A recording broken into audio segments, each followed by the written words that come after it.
أعوذ بالله من الشيطان الرجيم. بسم الله الرحمن الرحيم. In the name of Allah, the Beneficent, the Merciful. الحمد لله رب العالمين. Praise be to Allah, Lord of the worlds. الرحمن الرحيم. The Beneficent, the Merciful. مالك يوم الدين. Owner of the Day of Judgment. إياك نعبد وإياك نستعين. Thee alone we worship, Thee alone we ask for help. اهدنا الصراط المستقيم. Show us the straight path. صراط الذين أنعمت عليهم غير المغضوب عليهم ولا الضالين.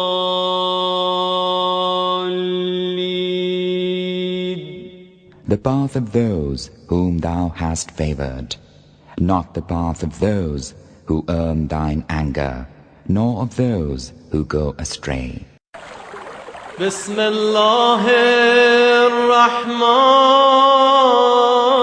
الرحيم. اللهم كن لوليك الحجة ابن الحسن صلواتك عليه وعلى آبائه في هذه الساعة وفي كل ساعة وليا وحافظا وقائدا وناصرا ودليلا وعينا حتى تسكنه أرضك طوعا وتمتعه فيها طويلا وبه نستعين وهو خیر معین. علم اخلاق میں گفتگو ہماری جو ہیں وہ متعلم کے آداب کے واسطے چل رہی تھی، یعنی وہ شخص کے جو علم حاصل کر رہا ہے اس کے لیے کن باتوں کا لحاظ رکھنا ضروری ہے اور کن باتوں کا خیال رکھنا ضروری ہے.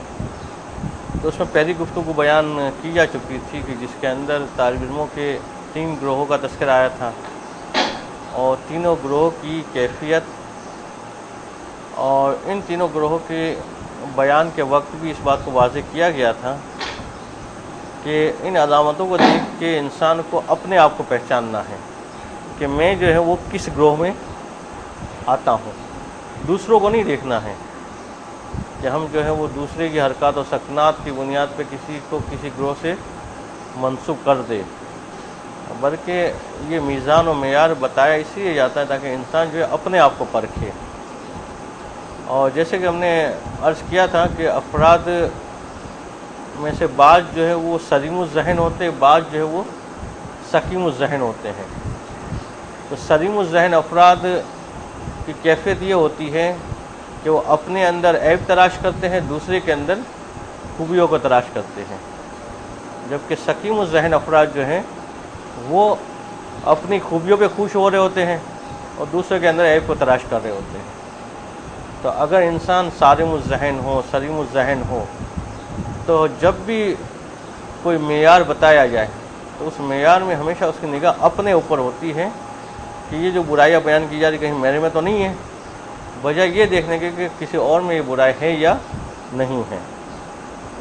اب دوسری چیز جو طالب علم کے لیے ضروری قرار دی جا رہی ہے وہ یہ کہ ضروری ہے کہ جو علم حاصل کرتا جائے اس کے اوپر عمل بھی کرتا جائے.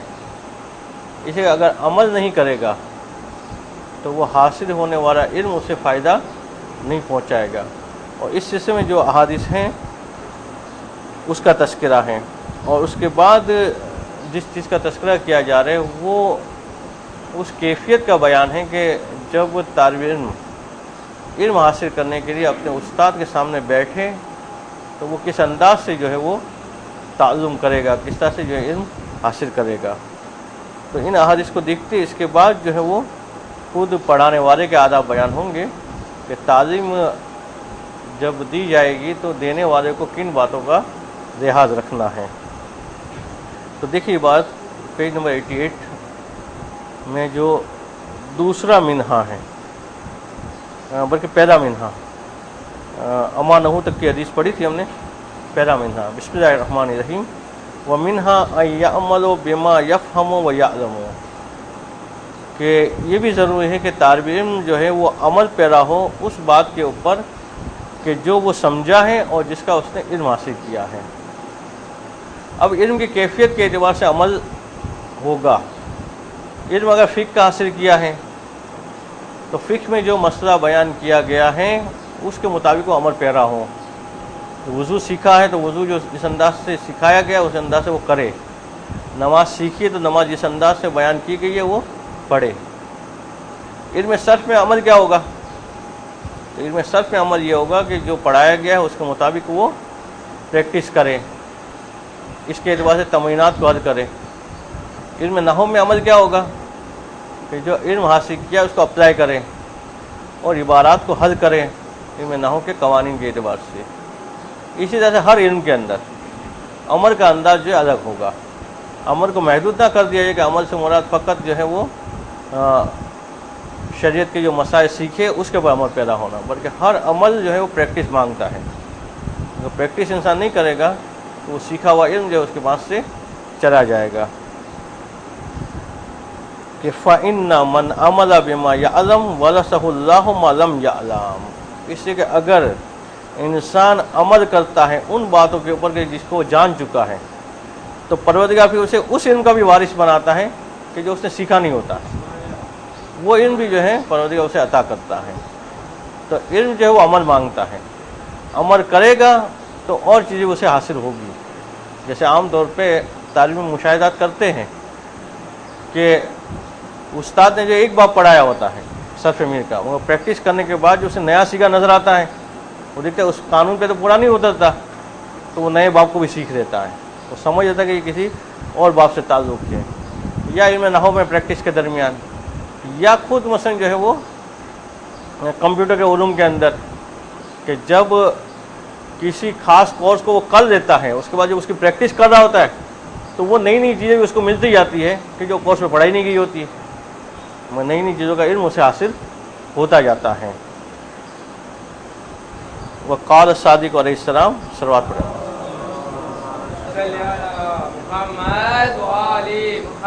کہ العلم مقرون العمل، کہ علم جو ہے وہ ساتھی ہے عمل کا، کہ دونوں ساتھ ساتھی ہوتے ہیں۔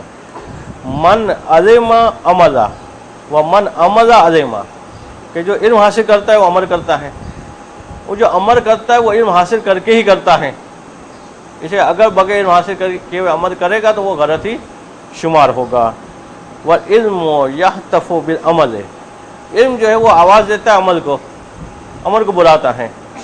فَإِنْ أَجَابَهُ، اگر عمل جواب دیتا ہے، یعنی علم جو دعوت دے رہا ہے اس کی دعوت کو عمل قبول کرتا ہے تو پھر علم اس کے بعد باقی رہتا ہے۔ وَإِلَّا، اور اگر وہ اس کی آواز پہ لبیک نہیں کہتا ہے عمل تو ارتحل عنہ، تو علم اس کے پاس سے چلا جاتا ہے۔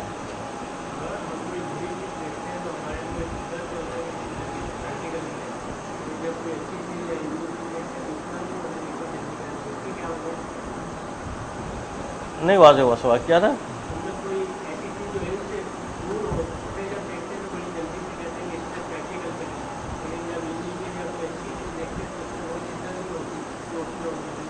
اس کی وجہ تو تفصیل سے آ چکی ہے کہ ذہن میں جو رجحانات قائم ہوتے ہیں اس کی بنیادیں مثلا جو ہے بچپن سے چلی آ رہی ہوتی ہے۔ اب جس کا مثلا ذہن پہلے سے روحانیت کی طرف مائل ہے وہ روحانی بات دیکھے گا تو اس کی طرف لپکے گا فوراً، اور جس کا ذہن پہلے سے مثلا برائیوں کی طرف مائل ہے تو برائی والی چیز آئے گی تو اس پر فوراً لپکے گا اور اس کے فوراً آمادہ ہوگا۔ تو جیسے جیسے ذہن کی کیفیت بہتر ہوتی جائے گی اسے اس کی کیفیت جو ہے وہ تبدیل ہوتی جائے گی.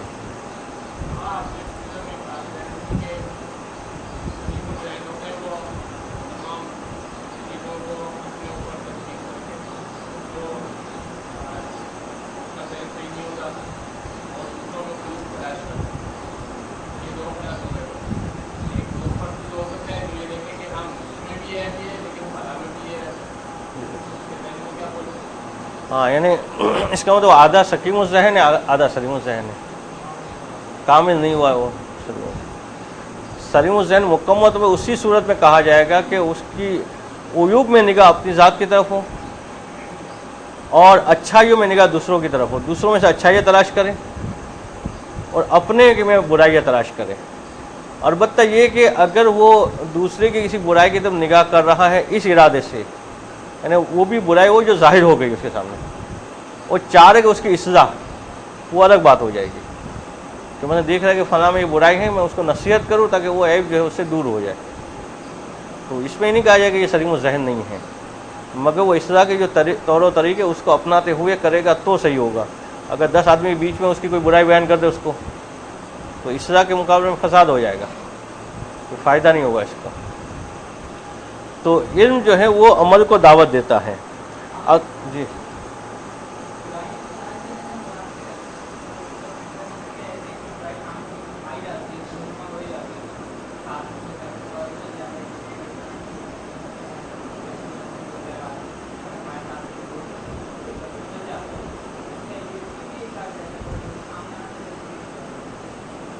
برائی سامنے آنے سے مراد یہ کہ ایک وہ چیز ہے کہ جو برائی میں سے ظاہر ہوتی بالکل, جیسے کوئی داڑھی مونڈ رہا ہے سب کے سامنے, اس میں کوئی چھپا کے تو نہیں کر سکتا گناہ, یا داڑھی مونڈ کے پھر کپڑا باندھ کے آ جائے, تو مونڈنا جس مقصد سے تھا وہی فائدہ نہیں ہوگا اس کو.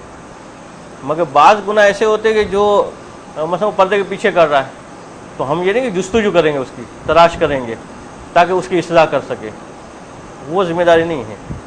بالکل سامنے آ گیا کوئی عیب, ہم نے دیکھا, وہ بھی اتفاق سے مثلا ہم نے محسوس کیا کہ فلاں شخص جو ہے فلاں کی غیبت کر رہا ہے, اور وہ تو کہ غیبت سنتے میں اٹھ کے چلا جانا ہے, اور ہمیں پتہ چل گیا کہ وہ کر رہا تھا, تو بعد میں اس کو الگ سے بلا کے اس کی اصلاح کی. مگر وہ عیب جو ظاہر ہو جائے سامنے سے, جستجو نہیں کرنی, اس میں تلاش نہیں کرنا ہے عیب کو. تو علم جو ہے وہ عمل کو دعوت دیتا ہے, اور جب عمل جو ہے جواب دیتا ہے تو علم باقی رہتا ہے, ورنہ جو ہے وہ علم چلا جاتا ہے. جیسے کئی دنیاوی علوم میں بھی ہم دیکھتے ہیں کہ انسان ایک علم حاصل کرتا ہے تھیوری کر, پھر ایک عرصے اس کی پریکٹس نہیں کرتا ہے, تو کیا ہوتا ہے, بھول جاتا ہے وہ. تو جب تک وہ چیز پریکٹس میں نہیں آئے گی وہ علم جو ہے باقی نہیں رہے گا. تو حاصل کیا ہوا علم اس کو عمل میں لانا جو ہے وہ ضروری ہے. وانی سجاد علیہ السلام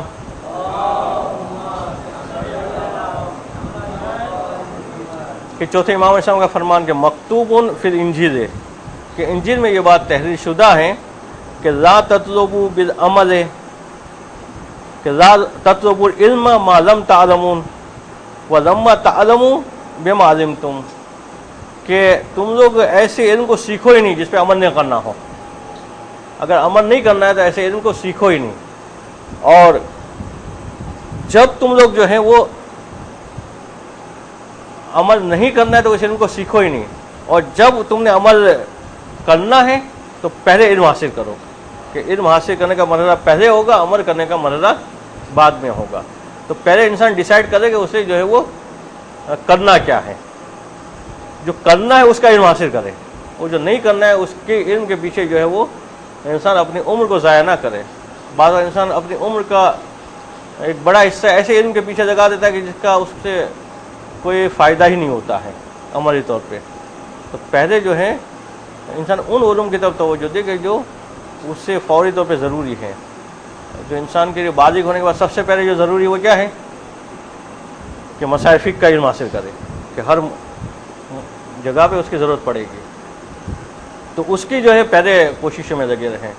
نہ ہے کہ ان چیزوں کی طرف کے جو اپنے مقام پہ اچھی تو ہیں, جیسے بعض طالبوں کو شوق ہو جاتا ہے کہ مثلا جو ہے وہ حاصل کرے مثلا جو ہے علم جفر یا علم رمل یا علم العدد یا علم رویا مثلا کہ خواب کی تعبیر کا علم حاصل کرے، تعبیر رویا کا علم، تو ان چیزوں میں جو ہے اپنی عمر کو صرف کرنا بھی چاہے تو اس مقام پہ جا کے کرے کہ جب باقاعدہ اس کا کوئی فائدہ حاصل ہونے والا ہو، مگر سب سے پہلے جو توجہ دینی ہے وہ بنیادی علم کی طرف ہے کہ فَإِنَّ الْعِلْمَ إِذَا لَمْ يَعْمَلْ بِهِ لَمْ يَزْدُدْ صَاحِبُهُ إِلَّا كُفْرًا وَلَمْ يَزْدُدْ مِنَ اللَّهِ إِلَّا بُعْدًا کہ حضرت عیسیٰ علیہ السلام پر نازل ہونے والی انجیل کے اندر یہ جملے ہیں کہ علم کے اوپر جو عمل نہیں ہوتا ہے تو یہ علم جو ہے اس علم والے کے کفر میں ہی اضافہ کرتا ہے، بس باقی کوئی فائدہ نہیں ہوتا، اس کا کفر بڑھتا جاتا ہے اس کا، اور ایسے علم سے جو ہے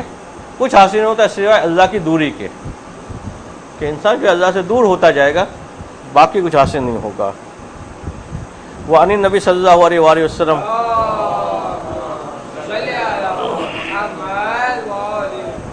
کہ من اخذ العلم من اہلہ وعمل بعلمہ نجا، کہ جو علم کو حاصل کرتا ہے اس کے اہل سے، کہ جس علم کا جو اہل ہے اس سے وہ علم سیکھتا ہے، ایسا نہیں کہ مسائل فکس سیکھنے چلے جائے اس آدمی کو کہ جس کو خود مسئلے نہیں آتے ہیں تو وہ نجات کا سبب نہیں بنے گا۔ جو علم حاصل کرتا ہے اس آدمی سے کہ جو اس کا اہل ہے اور پھر اس علم پہ عمل بھی کرتا ہے تو نجا، پھر وہ نجات پا جائے گا۔ وہ من اراد بھی دنیا، اور جو علم حاصل کرتا ہے دنیا کی خاطر کہ عمل نہیں کرنا ہے مگر علم حاصل کریں گے تاکہ دنیا حاصل ہو، تو فہی حصہ، تو اس کے حصے میں دنیا ہی آئے گی بس، باقی کچھ اس کو ملنے والا نہیں ہے۔ وعنہ صلی اللہ علیہ وآلہ وسلم، اور اللہ کے رسول صلی اللہ علیہ وسلم سے منسوب ایک اور حدیث کہ العلماء رجلان، کہ علماء جو ہیں دو آدمی ہیں، دو طرح کے جو ہیں عالم ہوتے ہیں، رجل عالم آخذ بعلم ہی، کہ ایسا آدمی کہ جو جس نے علم حاصل کیا ہے اور جب علم حاصل کیا ہے تو اس علم کے مطابق وہ عمل بھی کر رہا ہے، تو فہذا ناجین، تو یہ نجات پانے والا ہے۔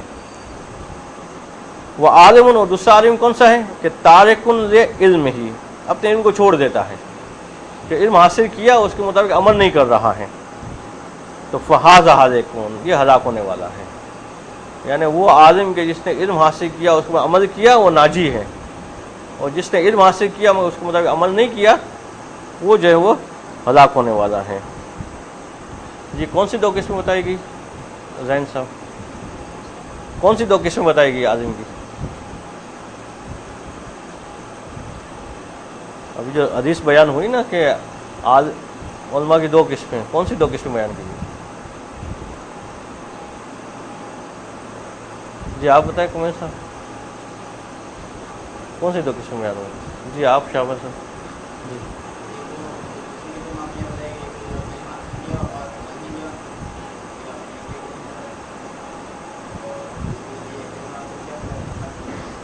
صحیح ہے، احسن، یعنی جس نے علم حاصل کیا اور اپنے علم پہ عمل کیا وہ ناجی ہے، اور جس نے علم حاصل کیا اور اس پہ عمل نہیں کیا وہ ہالک ہے۔ کہ وہ ان اہل النار ہے، اب جو ہے سخت جملہ آ رہے ہیں یہ عمل نہ کرنے والے ہیں، تھوڑا سا قریب آ جائیے، پنکھے کے شور میں نہیں آ رہی آواز۔ جی بولیں۔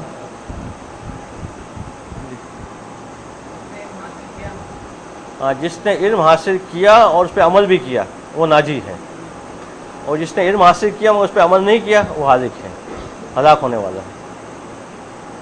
کہ وہ ان اہل النار لیتعظون من ریح العالم التارک لعلمہ، کہ جہنم کے لوگ، وہ تو ہے ہی جہنم میں، کہتے وہ اذیت محسوس کریں گے اس عالم کی بو سے کہ جس نے اپنے علم کو ترک کر دیا تھا، کہ علم حاصل کیا مگر اس کے مطابق عمل نہیں کیا، اس عالم کو جہنم میں ڈالا جائے گا تو اہل جہنم اس کی بو سے کراہت محسوس کریں گے، کیونکہ ہے خود ہی جہنم میں، جیسے اذیتوں میں، مگر اس عالم کی بو جو ہے ان کو بھی اذیت پہنچائے گی۔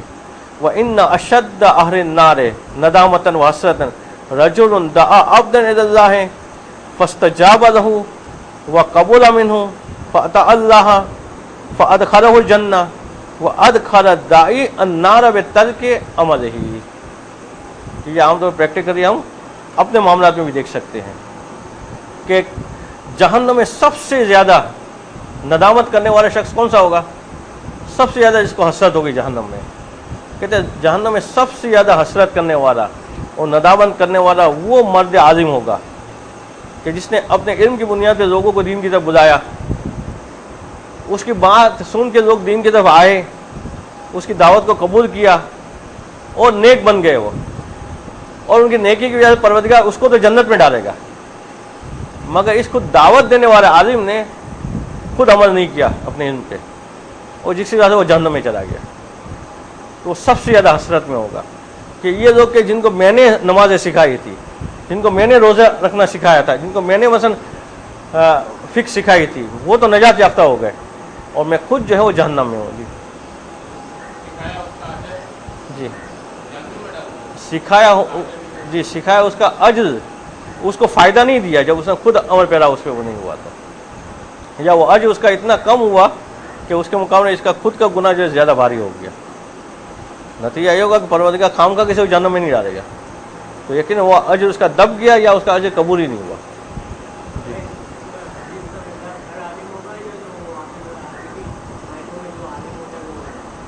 ہاں اس میں ہر سیکھنے والا آدمی ہوگا. جیسے یہ جی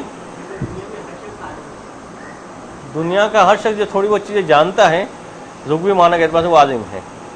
تو اگر یہ تو دنیا میں معاملات میں ہم دیکھتے ہیں کہ ایک آدمی کسی کا تجربہ رکھ رہا ہوتا ہے مگر اس خود اس کے عمل نہیں کر رہا ہوتا ہے، دوسرے کو سکھاتا ہے، وہ اسی تجربے میں فائدہ اٹھا کے آگے بڑھ جاتا ہے اور وہ حسرت کر رہا ہوتا ہے کہ ہم ادھر کے ادھر بیٹھے رہے، جو ہم سے سیکھ کے وہ آگے نکل گئے. کسی کو اپنے علم کے مطابق عمل نہیں کر رہا ہوتا ہے. جی ہاں مگر وہ آخرت کی بات ہوئی تو خود بخود ہی جو ہے وہ محدود ہو گیا کہ حرام اور حلال کے معاملات میں اس عالم نے جو ہے وہ تبلیغ کی ہوگی. جی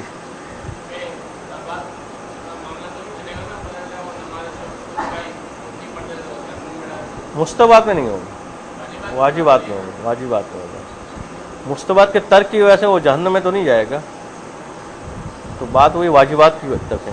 مستبات میں بھی اگر انسان خود نماز شب نہیں پڑھتا ہے مگر لوگوں کو تبلیغ کرنا ہے تو کر سکتا ہے، اس میں حرج نہیں ہے.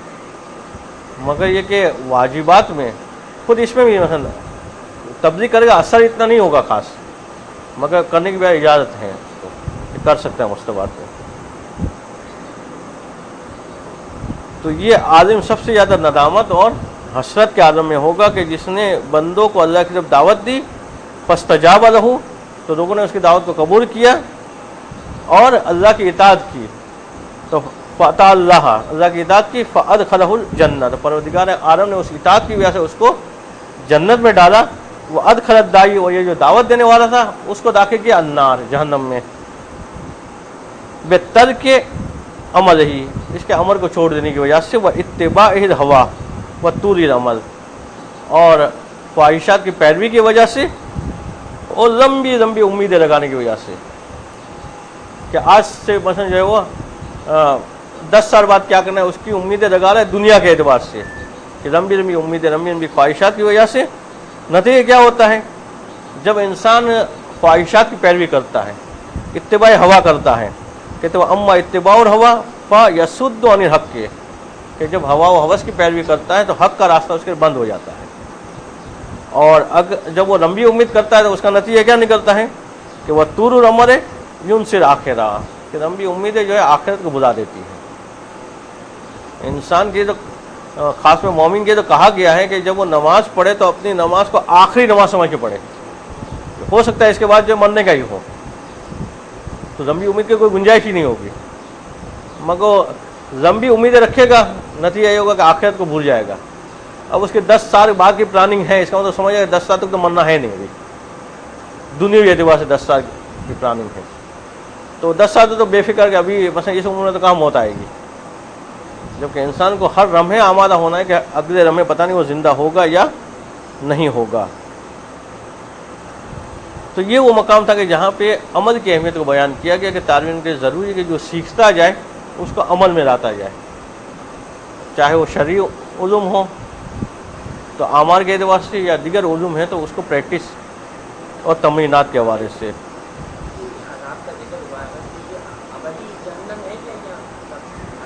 عذاب کے بعد یہ ہوگا کہ مثلا جتنی اس کے گناہ ہے اسی اعتبار سے ہوگا. اگر مومن ہے اور مرا بھی ایمان کے ساتھ ہے تو پھر ابدی جہنم تو نہیں ہے اس کے لیے. البتہ وہ گناہوں کی سزا کاٹ کے پھر جو ہے اس کی واپسی ہو جائے گی. وَمِنْهَا أَنْ يُحَافِظَ عَلَى شَرَائِطِ الْخُضُوعِ وَالْأَدَبِ لِلْمُعَلِّمِ. پھر طالب علم کے لیے ضروری ہے کہ وہ خضوع کی شرائط کا لحاظ کرے اور معلم کے سامنے جو ادب کا لحاظ کرنا ہو اس کا لحاظ کرے. خضوع یعنی نرمی دکھانا، خاضع بننا، کہ اپنی آواز جو معلم کی آواز سے بلند نہ ہو، اس کی نگاہ جو معلم کی نگاہ سے زیادہ تیز نہ ہو، اس کا لہجہ جو معلم کی لہجے سے زیادہ تیز نہ ہو. خضوع تمام معاملات میں آ جائے گا کہ جہاں پہ انسان جو اپنے کسی بڑے سے بات کرتا ہے تو جن باتوں کو لحاظ کرتا ہے کہ نگاہیں مثلا جو ہے وہ ملاتا نہیں ہے، آواز کو بڑی نہیں ہونے دیتا، مثلا طور و طریقے ایسے نہیں اپناتا ہے ٹانگیں پھیلا کے بیٹھا ہوا ہو. جو طور و طریقے وہ ادب کے لحاظ سے رکھتا ہے وہ سارے معلم کے سامنے رکھیں. یہ جو ہے ضروری ہے اس کو. ولا یرد علیہ شیء بالمواجہۃ، اور کوئی بھی ایسی اس کے سامنے حرکت نہ کرے کہ جو روبرو حرکت کرنا مناسب نہ ہو. کہ مثلا استاد پڑھا رہے ہو آپس میں باتیں ہو رہی ہے، یا استاد پڑھا رہے ہو میسج چیک ہو رہے ہیں مثلا، کہ ایسی چیز کہ جو ادب کے خلاف سمجھی جائے ایسا کوئی وہ کام نہ کرے. وہ یکون محبا لہ بقلبہ، اور یہ بھی ایک کڑی شرط ہے کہ وہ اپنے استاد کو دل سے محبت کرتا ہو، دل سے چاہ رہا ہو. یہ نہ ہو کہ مثلا جو ہے وہ اظہار محبت تو ہو رہا ہو مگر دل میں ہوتا ہو کہ مثلا جان چھوٹے، اگلی دفعہ کہ مثلا یہ پڑھانے کے نہ ہو کہ سمیسٹر میں کوئی اور استاد مل جائے، پھنس گئے مثلا اس کے بعد مثلا جو ہے پڑھنے میں.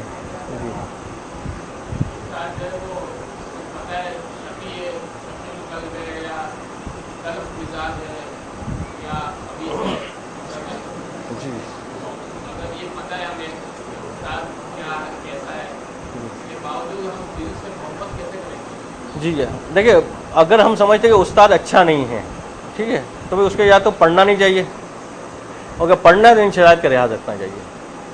یہ تو ہر صورت میں ضروری ہے کہ یعنی اگر مثلا ہم استاد کو اہل نہیں سمجھ رہے ہیں تو اسے نہیں پڑھنا چاہیے. ہاں تو اگر پھر استاد بن گئے تو وہ سارے احترام رکھنے پڑیں گے.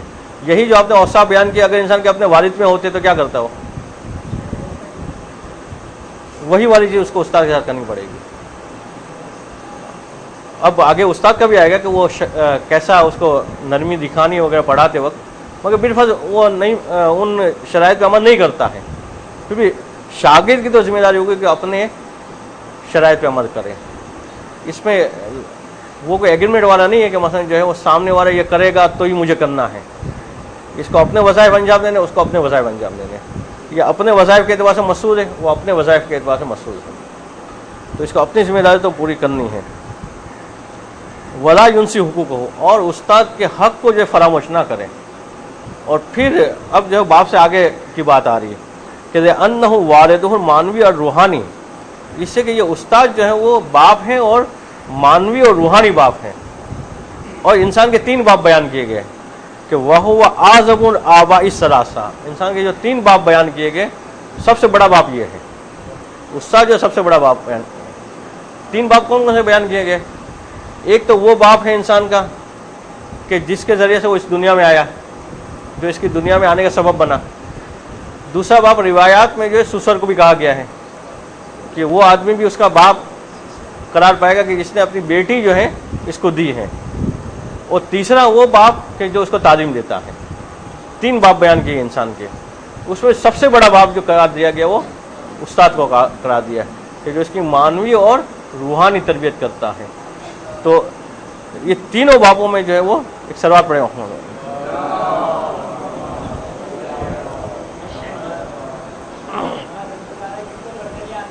جی یہ استاد کا برتر یاسر ہے، یعنی تینوں باپوں میں جو سب سے زیادہ فضیلت والا ہے وہ استاد ہے. دوسرے نمبر پہ وہ باپ ہے کہ جو سبب بنا دنیا میں آنے کا. تیسرے نمبر پہ جو ہے وہ سسر ہے.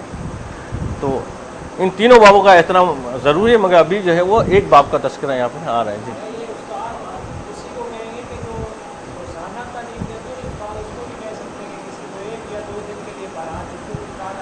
اس کے بعد استاد کا اسم صادق آ جائے گا۔ اگر کسی نے ہمیں ایک حرف بھی سکھایا ہے تو استاد بن گیا ہو۔ جی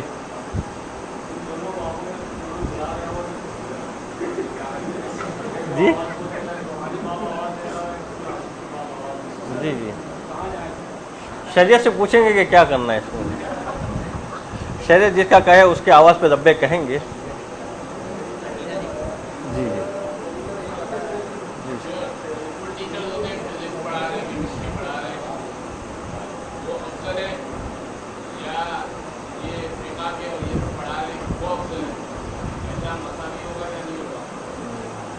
نہیں، جو مثلاً دینی تعلیم دے رہا ہے وہی افضل ہوگا۔ جی نہیں، اس کی عزت کرنی ہوگی۔ افضل کا کہا نا آپ نے کہ دونوں میں استاد کس کا مساوی نہیں ہوگا احترام۔ جو چیز جو دے رہا ہے اس کے اعتبار سے دکھا جائے گا کہ کون سا علم ہے۔ علم کی بنیاد پہ عالم کی فضیلت ہوتی ہے اور اسی فضیلت کی بنیاد پہ اس کا احترام ہوتا ہے۔ تو جو محدود دنیا کی حد تک کا علم دے رہا ہے اس کی جی جی جی اور جب امام علیہ السلام سے وہ علم طلب کیا گیا تو امام علیہ السلام نے دیا۔ دیکھا جائے گا کہ ائمہ معصومین علیہ السلام نے اپنے زمانے میں خود سے کون سا علم دیا ہے، خود سے جو علم دیا وہ افضل علم ہوگا، اس لیے امام علیہ السلام پہلے وہ دینا چاہ رہے تھے۔ پھر لوگوں نے آگے کوئی اور چیز پوچھی تو بتا دی امام نے، مگر امام علیہ السلام کا مین درس کس پہ ہوتا تھا وہ دیکھا جائے گا، وہ سب سے اہم علم ہوگا۔ اگر مثلاً یہ چیزیں اہم ہوتی تو رسول اللہ جو ہے اپنے زمانے میں آ کے جو ہے پہلے لوگوں کو مثلا تعمیرات کا علم دینا شروع کر دیتے کہ بڑی بڑی عمارتیں کیسے بناتے ہیں، مثلا جو ہے ہوائی جہاز بنانے کا علم دینا شروع کر دیتے، کیسے بناتے، کیا نہیں آتا ہے رسول اللہ کو؟ ہمارا تو عقیدہ یہ کہ وہ ہر علم جانتے تھے وہ، مگر انہوں نے کس علم سے آغاز کیا؟ اس کا مطلب پہلے ان کی نظروں میں تھی روحانی تربیت، کہ لوگوں کی روحانی تربیت ہو جائے، لوگوں کے قلب صاف ہو جائے تو یہ مادی چیزیں تو ہوتی رہے گی۔ تو ائمہ علیہ السلام نے، معصومین علیہ السلام نے جس بات کو سب سے زیادہ اہمیت دی وہ چیز سب سے پہلے ہوگی۔ مگر معصوم علیہ السلام کے پاس چونکہ سارا علم تھا تو کسی نے آگے فزکس کا سوال کیا تو دے دیا جواب، کیمسٹری کا سوال کیا تو دیا جواب، اور خود سے وہ کیا پڑھاتے تھے؟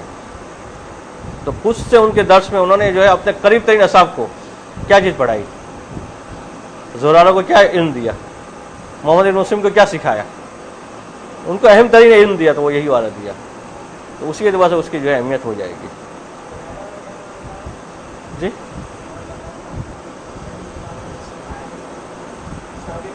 صحابیوں کا نام ایک زرارہ ہیں، محمد بن مسلم ہیں، ابو بصیر، کافی اصحاب امام علیہ السلام کے مشہور اسما ہیں۔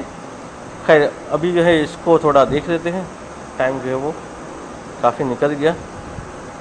تو یہ تین باب جو انسان کے ہوتے ہیں اس میں سب سے افضل باب روحانی اور معنوی تربیت کرنے والا باب ہے، اور اس کا احترام جو ہے اسی قدر کرنا ضروری ہے۔ قال صادق علیہ السلام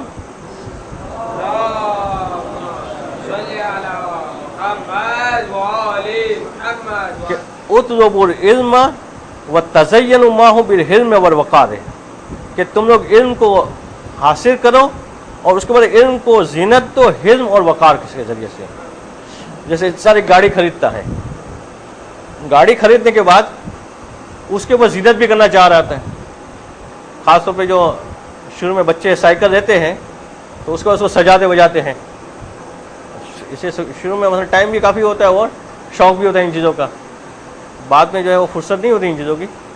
تو علم حاصل کرنے کے بعد، علم تو حاصل کیا، اس کو اب اس کو مثلا سجائیں گے کیسے، اس کو زینت کیسے دیے گے؟ کہتے علم کے ساتھ علم آ جائے۔ جب استاد سوال پوچھ رہا ہو تو جس سے پوچھا جا رہا ہے وہ بتائے، ایسے دوسرے پہلے بتا دے، اس کا مطلب علم نہیں ہے ابھی، ساتھ میں ضبط بھی ہو کہ اپنے علم کو دبا کے رکھے جب تک کہ سوال کرنے والا سوال نہ کریں۔ تو علم کے ذریعے سے سجانا ہے، وقار کے ذریعے سے، کہ جب پتہ چل گیا کہ میں علم کے اس مقام پہ ہوں تو اب وہ والے کام نہ کرے کہ جو عام لوگ کرتے ہیں، بلکہ ان کاموں کو کرے کہ جو اس علم کی کیٹیگری کے افراد جو ہے وہ کرتے ہیں۔ تو اپنے علم کو زینت دے علم اور وقار کے ذریعے سے۔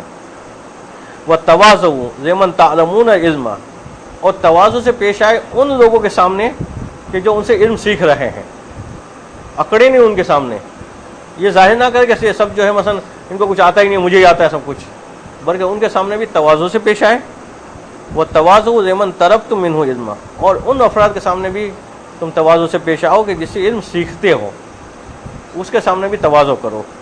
ولا تکونوا علماء جبارین، اور نہ بنو ظالم علماء، جبار علماء، اکڑ کے چلنے والے علماء، ایسے عالم کے جو مثلا اپنے آپے میں نہیں رہتے ہیں، آپے سے باہر ہو جاتے ہیں.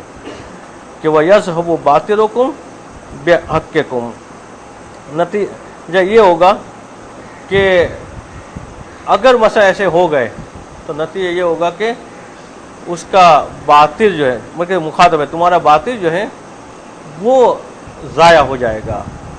اور یہ جو قباحتیں اور یہ جباریت جو آئی ہے، اس کی وجہ سے باطل خراب ہو جائے گا. جی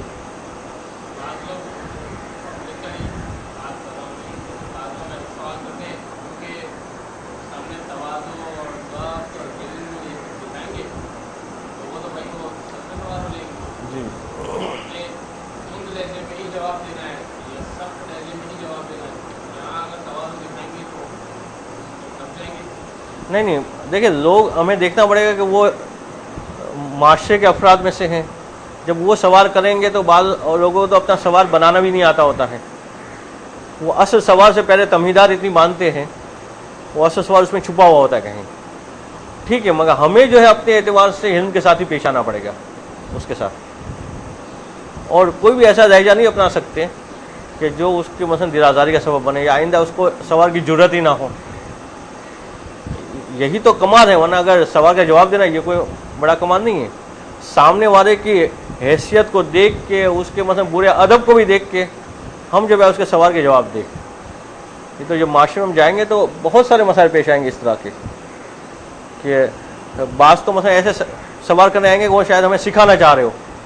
ہاں ٹھیک ہے، مگر پھر بھی ہمیں جو ہے اسی انداز سے جواب دینا ہوگا کہ وہ مطمئن ہو جائے. ٹیکنیک اگر یوز کرنی پڑتی ہے، جو جائز ٹیکنیک ہے وہ یوز کی جا سکتی ہے، مگر ان کو مطمئن کرنا ضروری ہوگا. یہ نہیں ہم کہہ سکتے بھائی تمہارے سوال کا جواب نہیں دیتے ہم، یا تمہیں تو سوال کرنا ہی نہیں آتا ہے. اکڑ کے جواب نہیں دیا جائے، ان کو نرمی سے ہی جو ہے وہ پیش آیا جائے گا. اللہ کے رسول کے واقعات تو مشہور ہے. طائف میں جب گئے تھے پیغام پہنچانے کے، تو لوگوں نے کیا کیا تھا؟ سب نے پتھر پھینکے تھے، اور اتنے پتھر پھینکے گئے تھے کہ اللہ کے رسول کہا جاتا ہے دب گئے تھے پتھروں کے نیچے زخمی ہو کے. جبرائیل آئے، انہوں نے اپنے پر سے پتھر ہٹائے اور کہا کہ آپ بولے تو ابھی اس کو الٹ دو طائف کو. تو اس وقت اللہ کے رسول نے ان لوگوں کے حق میں دعا کی تھی کہ پروردگار ان کی اصلاح فرما. ان کو کوئی مطلب برائی بیان نہیں کی تھی، ان کے کوئی عذاب کی. جبرائیل نے جو کہا مان نہیں دے کہ ہاں انہوں نے بہت تنگ کیا، ان کو الٹ دو ان کو، بلکہ ان کے لیے رحمت کی دعا کی. پروردگار سے دعا کی کہ پروردگار ان لوگوں کی اصلاح فرما. تو ہم اللہ کے رسول کی سیرت پہ چل رہے تو طریقہ یہی رکھنا پڑے گا.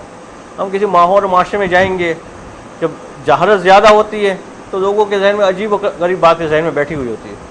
وہ شروع میں تنگ کریں گے. ابھی وہ زمانہ تو نہیں کہ ہمیں پتھر مارے، میں تنگ کرتے ہیں. وہ کوئی بھی مثلا عالم جائے گا کسی جگہ میں تبلیغ کے لیے تو برداشت کرنا ہوگا اس کو.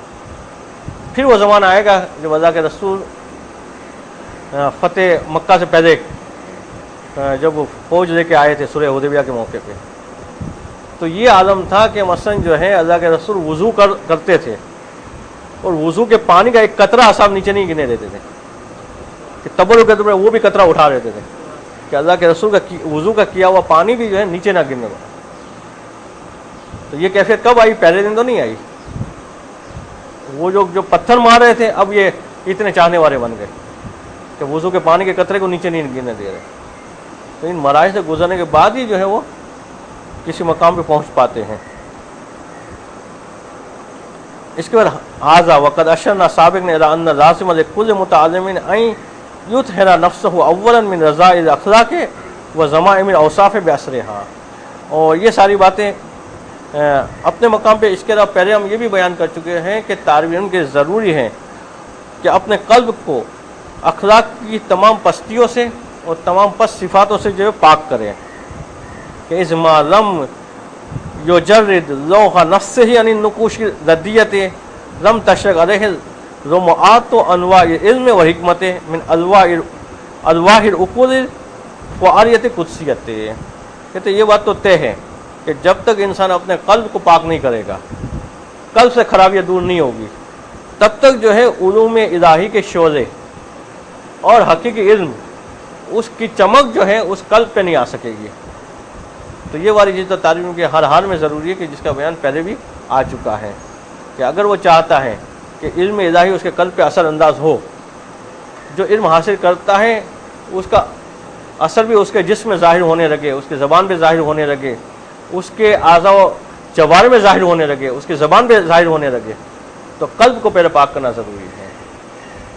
اسے کہ جس برتن میں ہم علم ڈالنا چاہ رہے ہیں، اگر وہ برتن گندا ہوگا تو علم بھی وہاں جا کے کیا ہو جائے گا؟ گندا ہو جائے گا۔ تو برتن کو پہلے صاف کرنا ضروری ہے۔ عام طور پہ دودھ کو دیکھا جاتا ہے کہ اگر گندے برتن میں آپ نے ڈال دیا تو دودھ کیا ہو جائے گا؟ خراب ہو جاتا ہے۔ تو دودھ ڈالنے سے پہلے دیکھتے کہ برتن صاف تو ہیں، گندا تو نہیں ہے کہیں۔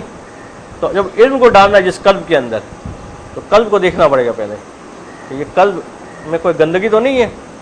اگر قلب کے اندر حسد ہوگا، پہلے سے بغض ہوگا، کینہ ہوگا، عداوت ہوگی، کدورتیں ہوگی، تو علم جا کے کیا کرے گا؟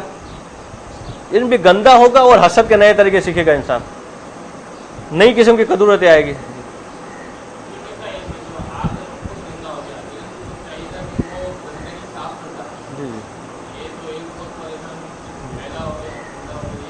ہاں، یہ وہ علم ہے کہ جو بطور مثال دودھ ہے کہ آپ برتن کو میں ڈالنا چاہ رہے ہیں، آپ کو برتن کو صاف کرنے کے لیے پہلے وہ کیمیکل یوز کرنا پڑے گا یا وہ چیز یوز کرنی پڑے گی جیسے برتن صاف ہو جائے، یہ بھی علم ہے۔ مگر اسے برتن صاف ہوگا، اس کے بعد آپ نے دودھ ڈالا۔ اسے قلب کو صاف کرنے کے پہلے آپ کو علم اخلاق یوز کرنا پڑے گا۔ علم اخلاق برتن کو صاف کرے گا۔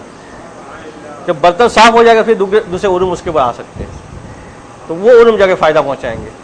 اگر علم اخلاق سیکھے بغیر دوسرے علوم حاصل کیے تو علم جا کے وہ بگاڑ پیدا کریں گے، وہ بھی خراب ہو جائیں گے۔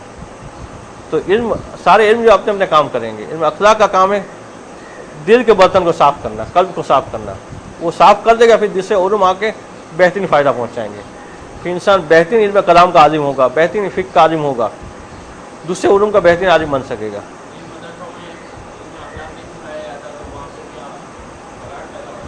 یہ سکھایا تو جاتا ہے، سکھانے کا انداز مختلف ہے۔ بعض جگہوں پہ باقاعدہ درس کے عنوان سے سکھایا جاتا ہے، بعض جگہوں پہ استاد جب صرف پڑھا رہا ہوتا ہے، ساتھ میں نصیحتیں کر رہا ہوتا ہے، استاد کو نحو پڑھا رہا ہوتا ہے، ساتھ میں علم اخلاق سکھا رہا ہوتا ہے، تو وہ ضمناً سکھا رہے ہوتے ہیں۔